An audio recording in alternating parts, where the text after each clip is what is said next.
আমি বুঝলাম বাংলাদেশে আমার কোনো অধিকার নাই, আমি বুঝলাম বাংলাদেশে আমার কোনো বাক স্বাধীনতা নাই, আমি বুঝলাম বাংলাদেশে আমি নিরাপদ নই, আমি বুঝলাম বাংলাদেশে আমার ধর্মীয় স্বাধীনতা নাই, আমি বুঝলাম বাংলাদেশ এখন চলে গিয়েছে অন্যের হাতে। আমার প্রিয় সোনার বাংলা, এখন আর আমার কোনো অধিকার এখানে নাই। এই উগ্রবাদী সাম্প্রদায়িক এই ধর্মান্ধ ধর্ম ব্যবসায়ীদের কাছে সরকার যখন অসহায়, গোয়েন্দারা যখন অসহায়, টিএনও ম্যাজিস্ট্রেট সাহেবরা যখন অসহায়, তখন এইবার আমরা সেনাবাহিনীর কাছে গেলাম। সেনাবাহিনী হচ্ছেন বাংলাদেশের শক্তির এখন বর্তমানে একটা প্রতীক, আস্থা ভরসার জায়গা। আমি বললাম সেনাবাহিনীর কাছে যাও।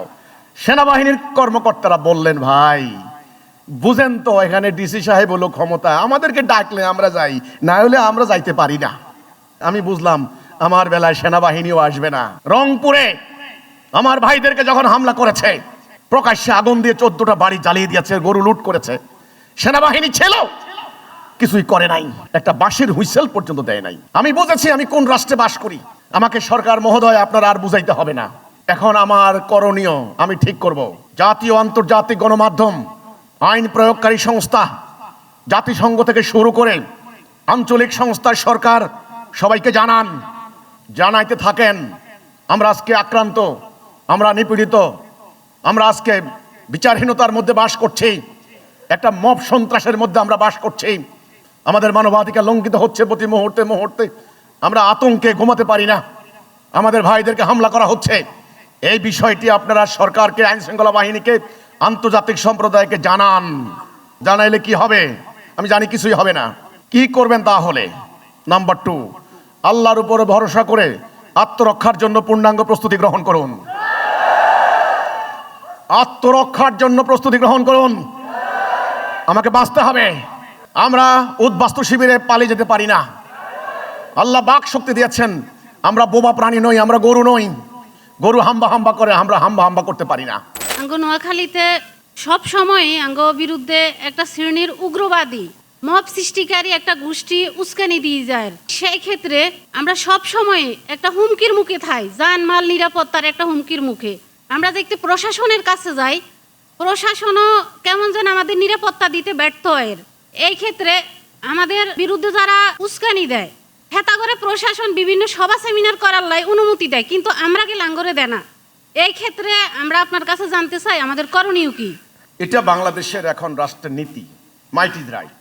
রাষ্ট্রের বিভিন্ন জায়গার কর্মকর্তারা সাফ সাফ বলে দিয়েছে, আমাদের প্রতিপক্ষ যারা, তাদের নাকি সংখ্যা বেশি, তাদের নাকি শক্তি বেশি, এই জন্য তারা যা বলবে দেশে নাকি এখন তাই হবে। আর আমাদের নাকি সংখ্যা কম, আমরা নাকি দুর্বল, এই জন্য আমাদেরকে এখন চাপ দেওয়া হবে, আমাদের মুখ বন্ধ করে রাখা হবে, আমাদের গলা চিপে ধরা হবে। এটা হলো ওদের নীতি। এখন রাষ্ট্রের এটা নীতি। এখন আপনি কি করবেন?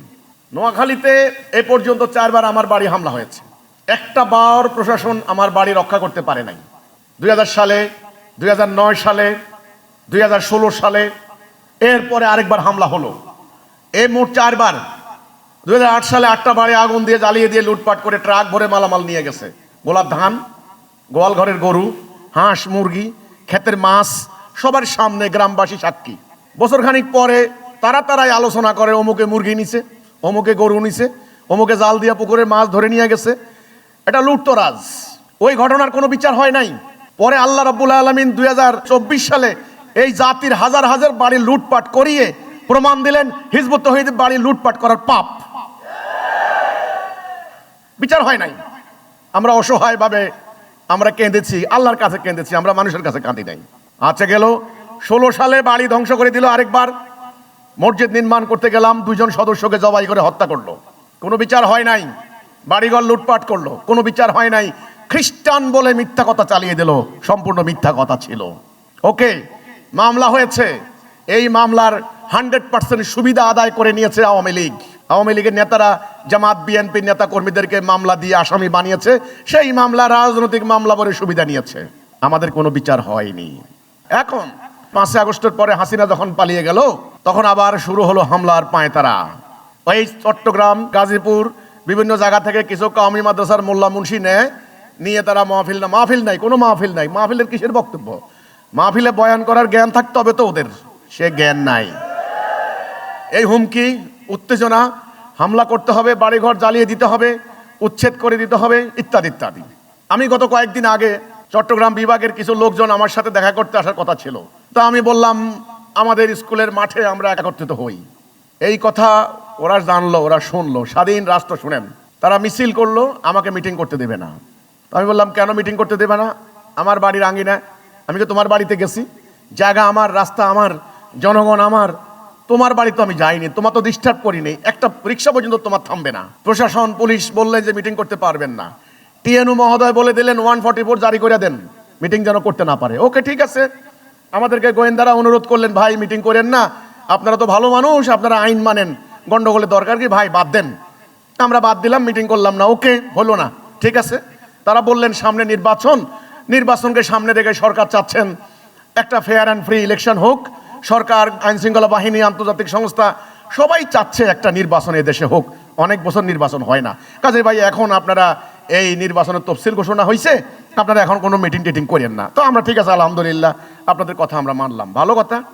2 দিন আগে নোয়াখালীতে কোর্টের বারান্দায় আমার বিরুদ্ধে শুরু হলো এবার জনসভা, মিটিং। হ্যান্ডবিল রচনা করে জায়গায় জায়গায় মিথ্যা হ্যান্ডবিল রচনা করে মিথ্যা সার করা হলো। বিষয়টা আমরা সরকারকে জানালাম, ডিসি মহোদয়কে জানালাম, এসপিকে জানালাম, গোয়েন্দাদেরকে জানালাম। জানানোর ফল জিরো, শূন্য, কোনো ফল নাই। কোনো দপ্তরে জানিয়ে কোনো লাভ হলো না। তারা হলের মধ্যে মিটিং করে মাইক লাগিয়ে দিল সারা শহর, আমাদের বিরুদ্ধে মিথ্যাচার করলো, গুজব রটনা করলো, হুমকি দিল, সব হয়ে গেল। তাহলে আমি দেখলাম আমরা যখন মিটিং করতে যাই আমাদের অধিকার নাই, কথা বলার অধিকার নাই।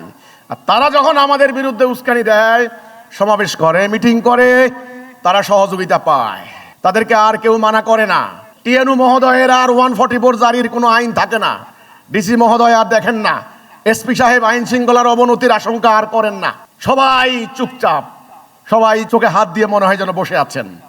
আমরা জজ সাহেবের কাছে লোক পাঠালাম, তিনিও অসহায়ত্ব প্রকাশ করলেন, বলছেন আমাদের কিছু করার নাই। তো আমি দেখলাম এর মাধ্যমে আমি একটা মেসেজ পেয়ে গেলাম। আজকে আমি আপনাদের সামনে এটা বলতে চাই, আপনারা যেহেতু আমার কর্মী, সারা দেশে আপনারা কাজ করছেন, আমি একটা মেসেজ পেয়ে গেলাম। আপনি প্রশ্ন করেছেন এই ক্ষেত্রে আমার কি করণীয়। করণীয় পরে, আগে আমি মেসেজটা আগে বুঝে নেই, আমাকে সরকার কি বুঝাইতে চাইলো। আমি বুঝলাম বাংলাদেশে আমার কোনো অধিকার নাই, আমি বুঝলাম বাংলাদেশে আমার কোনো বাক স্বাধীনতা নাই, আমি বুঝলাম বাংলাদেশে আমি নিরাপদ নই, আমি বুঝলাম বাংলাদেশে আমার ধর্মীয় স্বাধীনতা নাই, আমি বুঝলাম বাংলাদেশ এখন চলে গিয়েছে অন্যের হাতে। আমার প্রিয় সোনার বাংলা, এখন আর আমার কোনো অধিকার এখানে নাই। এদের কাছে আমার সরকার অসহায়, আমার আইন শৃঙ্খলা বাহিনী অসহায়। এবার আপনি বলেছেন আমাদের কি করণীয়। এইবার যখন আমি এটা বুঝলাম সরকার অসহায়, এই উগ্রবাদী, সাম্প্রদায়িক, এই ধর্মান্ধ ধর্ম ব্যবসায়ীদের কাছে সরকার যখন অসহায়, গোয়েন্দারা যখন অসহায়, টিএনও ম্যাজিস্ট্রেট সাহেবরা যখন অসহায়, তখন এইবার আমরা সেনাবাহিনীর কাছে গেলাম। সেনাবাহিনী হচ্ছেন বাংলাদেশের শক্তির এখন বর্তমানে একটা প্রতীক, আস্থা ভরসার জায়গা। আমি বললাম সেনাবাহিনীর কাছে যাও। সেনাবাহিনীর কর্মকর্তারা বললেন ভাই বুঝেন তো, এখানে ডিসি সাহেব হলো ক্ষমতা, আমাদেরকে ডাকলে আমরা যাই, না হলে আমরা যাইতে পারি না।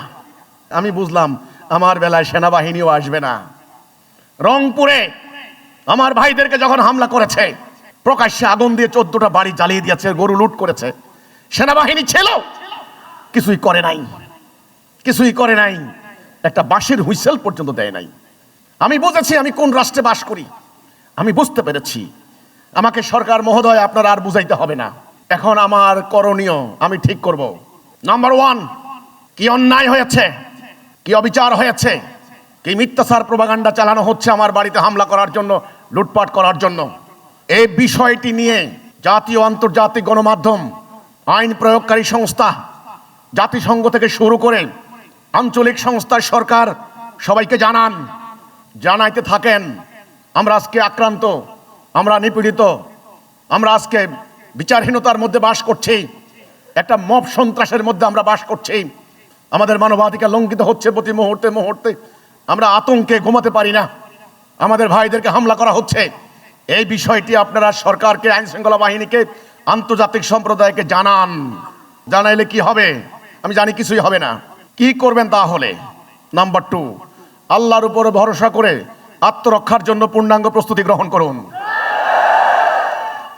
আত্মরক্ষার জন্য প্রস্তুতি গ্রহণ করুন। আমাকে বাঁচতে হবে। আমরা উদ্বাস্তু শিবিরে পালিয়ে যেতে পারি না। আল্লাহ বাক শক্তি দিয়েছেন। আমরা বোবা প্রাণী নই, আমরা গরু নই। গরু হাম্বা হাম্বা করে, আমরা হাম্বা হাম্বা করতে পারি না। সমাজের অন্যায় দেখে যারা কথা বলে না, ওরা পশু। আমরা পশু নই। আমরা অন্যায়ের বিরুদ্ধে কথা বলবো। আমাদেরকে বাঁচতে হবে। আমাদের সম্পত্তি রক্ষা করতে হবে। আমাদের ছোট ছোট মাসুম বাচ্চাদেরকে রক্ষা করতে হবে। আমাদের নারীর ইজ্জত রক্ষা করতে হবে। আমরা বলেছি আমাদের জীবনের থেকে আমাদের নারীর ইজ্জত বড়। আমরা বিদেশে পালিয়ে যাওয়া শিখি নাই, আমরা জান মাল দেওয়া শিখেছি। আমরা কারো ক্ষতি করি নাই, কারো কাঁচা আইলের উপর পাও দেয় নাই। কাজে এইভাবে অন্যায় করা হবে, মিথ্যাচার করা হবে, মব সৃষ্টি করা হবে। আমাকে কথা বলতে দেওয়া হবে না, আমার শত্রুদেরকে রাস্তায় লেলিয়ে দেওয়া হবে। এই অন্যায় চলতে চলতে একদিন আমরা নিঃশেষ হয়ে যাওয়ার মতো অবস্থা হবে। আমাদেরকে আত্মরক্ষার জন্য পূর্ণাঙ্গ প্রস্তুতি গ্রহণ করতে হবে। 3 নাম্বার, এখন থেকে বুঝতে হবে আল্লাহ রাব্বুল আলামিনের দিনুল হক কায়েম করা ছাড়া আমাদের নিরাপত্তা কেউ দিতে পারবে না। আল্লাহ দিন কায়েম করার জন্য আমাদের যার যা কিছু আছে তাই নিয়ে ময়দানে লড়াই করতে হবে। আমি আপাতত আপনাকে এই 3টা সমাধান দিতে পারি। 1 নাম্বার, আমরা কিভাবে নিপীড়িত হচ্ছি, অধিকার হারা হচ্ছি, এই বিষয়টি জাতীয় আন্তর্জাতিক গণমাধ্যম, মানবাধিকার সংস্থা, জাতিসংঘ থেকে শুরু করে সবাইকে জানান, সরকারকে জানান, আদালতে মামলা করেন। দেখেন কি হয় কিনা। আমি জানি কিছু হবে না, কোনো আশা করি না। যদি হয় তো ভালো কথা। 2 নাম্বার, আত্মরক্ষার জন্য পূর্ণাঙ্গ প্রস্তুতি গ্রহণ করুন। 3 নাম্বার, আল্লাহর দিন প্রতিষ্ঠা ছাড়া আমাদের নিরাপত্তা কেউ দিতে পারবে না। এই জন্য আল্লাহর দিন মানব জীবনের প্রতিষ্ঠা করার জন্য জান মাল দিয়ে আপনারা সংগ্রাম করুন। এটা হলো আমার কথা। আপাতত এই ছাড়া আমার আর কোনো কথা নেই।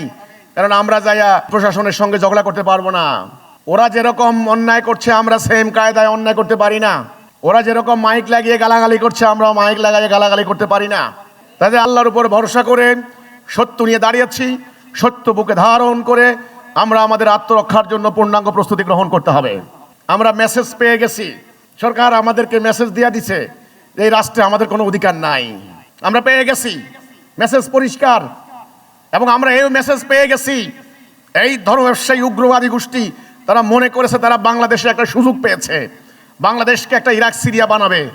এই দিকে তারা যাচ্ছে। হিজবুত তাওহীদকে তারা যেন টার্গেট করে ইস্যু সৃষ্টি করতে না পারে, এই ব্যাপারে আপনারা সজাগ এবং সতর্ক থাকবেন।